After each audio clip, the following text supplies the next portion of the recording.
Jordan, 20-footer, head of the key, good! Chicago is world champions once more. The Chicago Bulls have won their 6th NBA championship. Oh my God, that was beautiful. What a finish. I never gave up. Every time we were close, I knew we were going to do it. I knew it. Well, for Bulls fans, there is, of course, cause for celebration tonight after a 6th championship that came harder than the others. But there's some anxiousness mixed in as well. Who knows how all of this will play out, but it's certainly possible that tonight we saw the last of the Chicago Bulls as we have known them. And whether it ends here or sometime in the near future, it'll be noteworthy not just for the breakup of one of the great teams in sports history, but because given the present structure of pro sports, it may be quite a while before we see anything like this again. There are a lot of ways for a dynasty to die. Age, neglect, the failure to replenish and recycle, the vagaries of free agency, utter and complete stupidity of an owner. What we have with the last dance and death of the Bulls dynasty is nothing short of murder, calculated and premeditated. On January 13th, 1999, Michael Jordan announced his long-expected retirement from basketball, and the Chicago Bulls dynasty his presence created vanished like a snowdrift in a Chinook wind.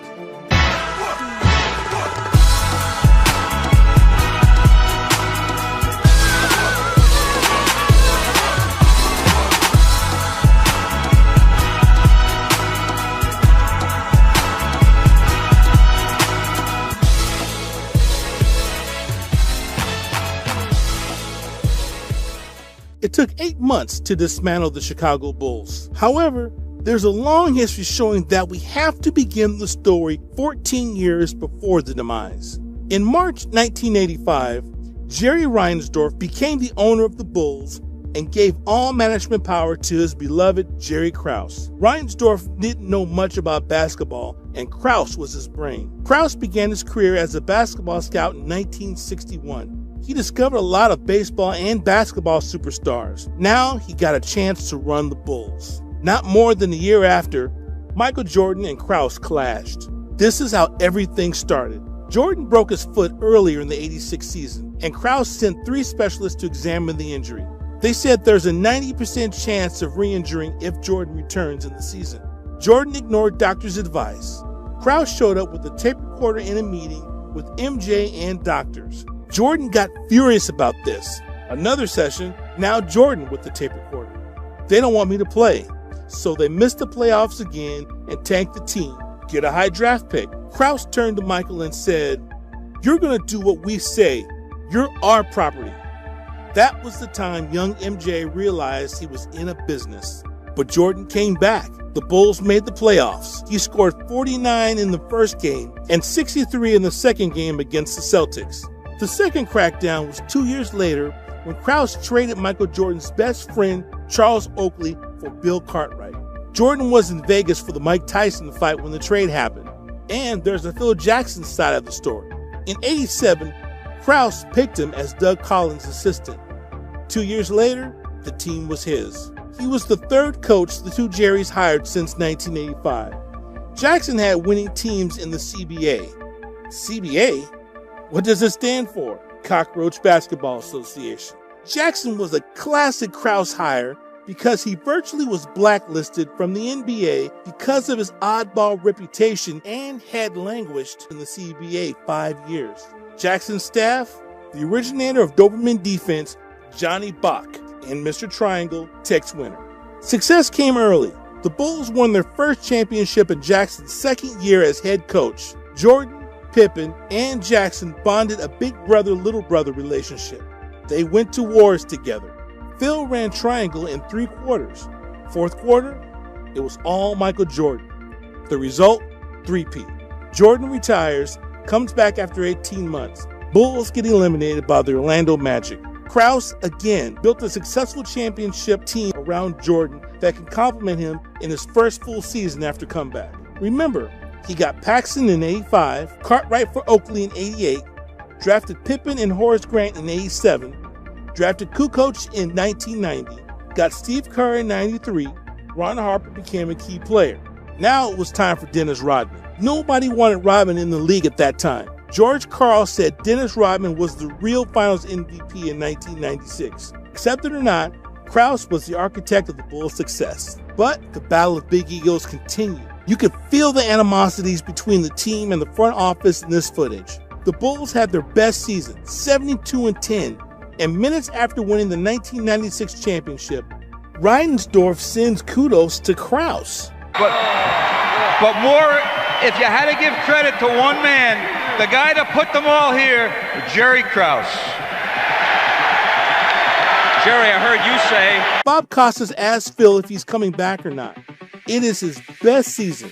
Coach of the Year. This is a question that has to be asked. Do you expect to be back here as you go for 2 in a row and 5 overall next year?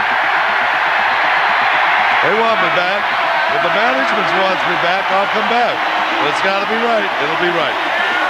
They had 3 Hall of Famers, the greatest coach ever, and the media always asked, will you come back? Every year. A lot of questions for Jerry Reinsdorf, but the main ones are, will Rodman, Jordan, and Phil Jackson all be back next year? Well, right now, I just want to enjoy the moment, the celebration that's going on here, and the visit that we have to Grant Park, and then we'll worry about those things later. Right now, all I want to think about is what this team accomplished and what an incredible job that Jerry Krause did in putting together a team of players that anybody else could have had, many of whom nobody wanted. Again, Reinsdorf doesn't answer the question and gives props to Krause. What would be the reason for any one of the 3 not returning? Jim Gray is a smart guy and sneaked those questions. It's June 1996, but you could clearly see that the Bulls dynasty couldn't last longer than 2 more years. There was a time coming that Phil Jackson could no longer live with Krause being his boss, and Jordan and Phil were treated so shamelessly and cynically by the 2 Jerrys. Everyone knew the Bulls were on a 2-year plan. Michael was likely around for 2 years. Rodman had a 2-year deal. The Bulls could let Pippen's contract go without having to give him a major deal. Scottie signed his deal in '91, and he was incredibly underpaid, complained about it all the time. In 1998, he was the 6th player in the Bulls salary ranking with $2.7 million, while Michael was getting paid $30 million every year. You know, from a financial standpoint, from a contract standpoint, he's locked in, and he's very deserving of the same $30 million, 30, whatever I get in the next coming year. He's very deserving of the same contract. Proudest moment I've had in a long time, and you're the greatest fans in the world, and that's what this is all about. Thank all of you. All right, congratulations, Jerry. Jerry Krause alienated Jordan, Pippen, and Jackson. Prolonged contract battles and personality clashes caused communication rifts between Krause and the trio. Krause's desire to replace Jackson with a coach who would work more closely with management destroyed the relationship with him. He always wanted to prove he doesn't need Jordan or Jackson to build a championship team. So, Phil Jackson tried to use players and his resentment on Krause to motivate the Bulls for championships. Players versus the management. Sometimes you grow closer out of the things that happen to ball clubs and individuals to bring them together even closer. Tension brings weird experiences to people. This made Krause feel betrayed. He was the one who saved Jackson from the CBA. Without him, Jackson was out of the league. Phil Jackson used tension to succeed. He closed the door to the team locker room at times after games and excluded Krause. In one of Jackson's contract proposals to Reinsdorf, he had a clause inserted that would ban Krause from the team playing and move Krause's office from the Berto Center to the United Center with the rest of the staff. Reinsdorf would have none of it, and the negotiations began to take an ugly tenor. Reinsdorf decided to side with Krause, who has proven loyal to him beyond a doubt. He couldn't be sure with Jackson. Players responded to Jackson, who had the day-to-day frustration of dealing with the meddling boss. Jackson just wanted to coach the Bulls, but Krause would make demands, question Jackson's rotations and use of players. Phil used every tool against Krause. He was a master of controlling people. He was able to manage Jordan, who was a brutal, super competitive teammate that can run players out of the NBA. Being a champion, being the best in the world, you know, it's a great feeling. I'm tired, I'm weak. I got a whole summer to recuperate. The Bulls won the 5th title, and if that weren't enough, Betrayed Krause said in the 97 training camp, organizations win championships, not players. That was a slap on the players, and Michael took it personal. I like to see some of those organization guys step out there and play, and I didn't see that. I saw the team step out there and play. Well, you want me to be GM, I guess. Take Jerry Krause's position. Well, I think this team is entitled to an opportunity to continue to be successful. Sure, business has got to come involved. I'm not saying Jerry Reinsdorf is the richest guy in the world. I'm not saying that all his partners can financially support what this team needs to maintain and be successful. But we've done a lot for this organization, and we put it in a situation where it could be highly valuable. When I first came here, and I'm pretty sure everybody can tell you that the Bulls team was worth probably $13 million, 15, 16, 17 million dollars. Now it's worth $150 million. So the profits have been made over the years. What we gain now in trying to keep this team together and be successful, we paid for over 6, 7, 8, 10 years. There has to have some consideration, some sense of loyalty. To myself, to Scotty, to Phil, even to the guys who, given themselves over the last 2 years, or even Dennis, with all the different colors that he may wear in his hair or his dresses or whatever. We're entitled to defend what we have until we lose it. If we lose it, then you look at it and you say, okay, let's change. Let's just go through a rebuilding. No one's guaranteeing rebuilding is going to be 2 or 3, 4 or 5 years. Cubs have been rebuilding for 42 years. And that's something that you have to look at, from a business aspect. So if you want to look at this from a business thing, have a sense of respect for the people who have laid the groundworks so that you can be a profitable organization. And I'm not trying to twist Jerry Reinsdorf's arm. It sounds like it, though. It was the Bulls' biggest motivation to win the 6th title. Players started to make fun of Krause in front of the media. One day on the team bus, Jordan said, "Jerry, you can go fishing tomorrow. There are a lot of lakes out there. Don't worry if you can't catch anything. You can always eat the bait." Jerry Krause, the bus was faster yesterday without your fat ass on it. The summer before the 98 season, Jerry Krause had his daughter's wedding, and he didn't invite Phil Jackson, but invited Iowa head coach Tim Floyd. Krause was flirting with him since 1996. He liked hiring coaches with a lack of experience so they could be loyal to him, like Doug Collins in '86 or Phil in '89. Same situation. Who was this guy? The no-experience Floyd, 44 years old, but a solid track record on the college level. Krause made the decision in his mind in 1996-97, but Jordan postponed it with battling for Phil Jackson and Scottie Pippen. In 1997, Jordan and the Bulls front office fought each other and Jordan won. The Bulls kept Phil, and MJ also prevented Scottie Pippen from being traded to the Boston Celtics. Jackson said he had enough, and this is my last year. In the 98 season media day, Krause, with his enormous ego, said, "I don't care if we go 82-0, Phil is not coming back." This is your last year? It's very obvious that, they said that Phil's not coming back. He says wild horses couldn't drag him back. And I've always linked my career to that, so it isn't anything that's too surprising to you guys. And if Phil's treating it, and I'm pretty sure the management is treating this as Phil's last year, then I'm treating it as my last year as well. My position as coach is, in a position that's this year terminated, and we've talked about that over the course of the year, and that's the way it stands as far as the owner and I are concerned. Krause and Jackson have had far enough of each other. Also, Jackson has personal family problems. He was exhausted. Phil Jackson handed over players the handbooks of the 1997-1998 season. On the cover, it said, "The Last Dance." Phil told his team, "Enjoy it. Go through it. This is the last hurrah." Phil, I know you've said that this is your last year as Bulls coach, but would there be any set of circumstances that would bring you back? I read recently where you said that if you were asked, you might say yes, and then Jerry Krause kind of put the kibosh on that and said this is your farewell tour. Looks like it is. Bye-bye.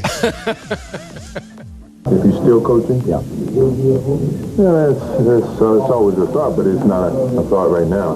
I basically said everything I've said all season long, in terms of the circumstances. If it doesn't suit me, then, I won't play. And I leave it as that. I mean, I'm not changing. I'm not, the questions are starting to change, but they're basically the same questions, and my answer hadn't changed, and I'm pretty sure people who've been around me have seen that. The last dance was not easy. Pippen missed the first part of the season due to injury. Jordan had to carry the team. He was the MVP and scoring champ again. In November, Pippen said he didn't want to play for the team again selfishly. He always complained about his contract while Jordan fought for him. Do you think you're ever going to play for this team again? I don't.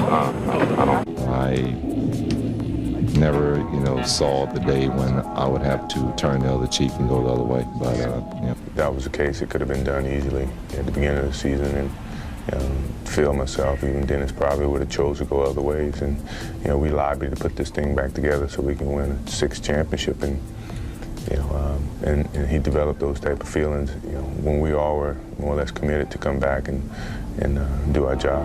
When Pippen was asked of what he thinks the Bulls' legacy is going to be, the smile on his face totally disappeared, and he said, all they're going to remember is Jordan winning championships. But Pippen returned in January and was customarily solid in his role as Jordan's sidekick. Being an old man at 35 years old, is it different now, Michael? Is the whole thing different? Can you savor any of it now? You enjoy it, but you savor it whenever you sit down and you have a chance enough to have memories or think about the memories and reminisce about some of the good things and some of the bad things. And right now it's too early to even think about it. It was a strange season, but the Bulls were in the finals again, the 1998 finals. What a storybook ending. Game 6, the greatest game ever seen anyone play. When you watch what Jordan did, Rodman was finished all year. He was like luggage. Pippen got a bad back. He can't move. MJ knows he has to win the game. Can't have Game 7 in Utah. He knows I have to control every minute of this game. I have to control every piece of my energy in my body. It has to be played out in a certain way. Have to pick my spots. Michael put the offense on his shoulders, and it was absolutely the best in the final minute. His drive to the hoop, to his stripping the ball from Malone, to his hitting the winning shot, to his dreamlike stroll around the court.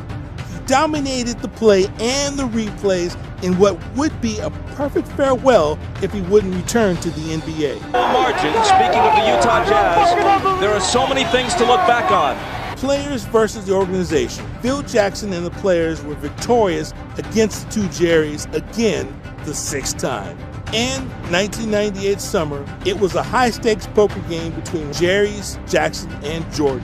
Everyone bluffing. June 23rd, Phil Jackson didn't want to raise from his $6 million contract and announced his resignation. Got into his motorcycle and he was gone. I gave him my body and mind, but I have kept my soul. Jordan learned the news in his basketball camp. It's a good time for him to go, but he'll come back on his own if he has to. It's his decision, not mine. Just like they talked on the phone. If that's his choice, that's his choice. I respect Phil. A week later from their famous hug in the championship game, this was the first crackdown of the Bulls' demise. Jordan wanted to play more, but he wanted to go out on top with the skills undiminished. He said he could maintain this level of play for at least 1 or 2 years, but Jordan made it clear he didn't want to play for anyone but Phil. For a comment like that, it appears that you would like to come back next year. Well, I never said I didn't want to come back. Yeah, that was never the question. I love to come back, but I mean within my own circumstances. How many times do you want me to say it? I'll say it one more time. If Phil's not in Chicago, I'm not playing. That's all. Nowhere. He was leaning toward not coming back and said he wouldn't officially announce his plans after the lockout ends. A lot of sympathetic feelings about this team and where we want it to go. But as time gets involved, I mean some of the feelings may change. You never know. But I think that's the purpose of waiting to the end of the summer or maybe in the summer and making final decisions. The Bulls' 12-man playing roster, 9 were free agents. Pippen, who was undervalued and underappreciated, repeatedly said he'd play somewhere else when he became a free agent. Jerry Reinsdorf knew and even admitted that if Jordan leaves, Jackson doesn't return, Pippen cannot be re-signed. The Bulls will be 17-65. Krause also knew that Jordan would play only for Phil Jackson and his college coach, Dean Smith. In summer of '98, Jordan found himself in another triangle: Jerry's, Tim Floyd, and Phil Jackson. So one Thursday afternoon, Reinsdorf and Krause announced Tim Floyd as the director of basketball operations. Floyd and Krause were close friends. They said, if Phil Jackson wants to coach the Bulls, then we certainly want him to coach the Bulls. They expected people to buy these words. The decision was made a year ago. They were trying to bait Michael Jordan to come back and play. I'm so proud of these players and the staff. And this is for the fans back in Chicago, the greatest sports fans in the world. And we're just so happy. We're going to celebrate safe, guys, and we'll be home tomorrow morning. Besides the hatred on Krause, Phil Jackson never liked how management dealt with him. If you are really serious about the greatest coach ever in your team, you don't a year prior make the pronouncement that it's the last deal you're going to do. You don't all of a sudden say you're thinking about bringing him back after winning a championship. At age 35 and 6 championships, Michael Jordan simply didn't deserve Tim Floyd. From day one, Jordan, Pippen, and Rodman disliked the idea of playing for Floyd. They had no desire to be a part of the rebuilding effort. Rodman called hiring Floyd a joke. Jordan derisively called him Pink, as in the rock group Pink Floyd. They even made Floyd say, the loyalty between Jackson and his players is so strong, I'd be willing to step aside if that's what Jackson and Jordan wanted me to do. You'd hate for Krause to have that satisfaction. He looked like a man who finally won the battle against Phil Jackson and Michael Jordan after 3 years. The hiring of Tim Floyd as coach came as the boldest move being played in a poker game. Reinsdorf and Krause were gambling that Jordan can be bought. Imagine Phil calling Jerry's bluff and saying, okay, I'm coming back. You can imagine the look on Krause's face. I hire general managers whose job it is to pick talent, and they are better trained at picking talent than any coach or any player. And the only thing I ask is that they get everybody's input and consider everything. But the general managers have the final decisions. Owner Jerry Reinsdorf and GM Jerry Krause were determined to prove how smart they were by building a championship from scratch. So first, they had to destroy the franchise, shamefully and senselessly.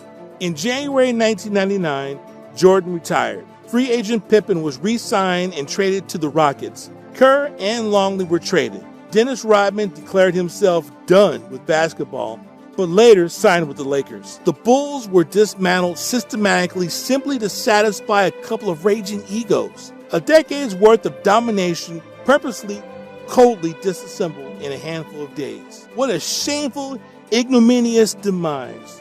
What a shabby, disgraceful way to treat the fans. In 1999, Reinsdorf and Krause discovered how irreplaceable Jordan was, because what separates Jordan is not his skills, but the way he elevated the performance of everyone else. What happened to the Bulls? They became the Cows, again like before Jordan in 1984. Krause resigned in 2003. They still have no success. I just hope and pray that we can have an opportunity once again to share this type of enjoyment in the city of Chicago. And this was our last dance, and it was a wonderful waltz. Thank you all. I know a lot of people didn't think we'd end up back in Grant Park this year.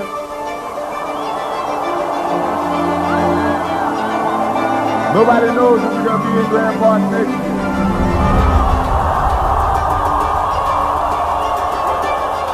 But the one thing I do know is my heart, my soul, and my love has always gone to the city of Chicago. And I do know that no matter what happens, my heart, my soul, and my love will still be in the city of Chicago.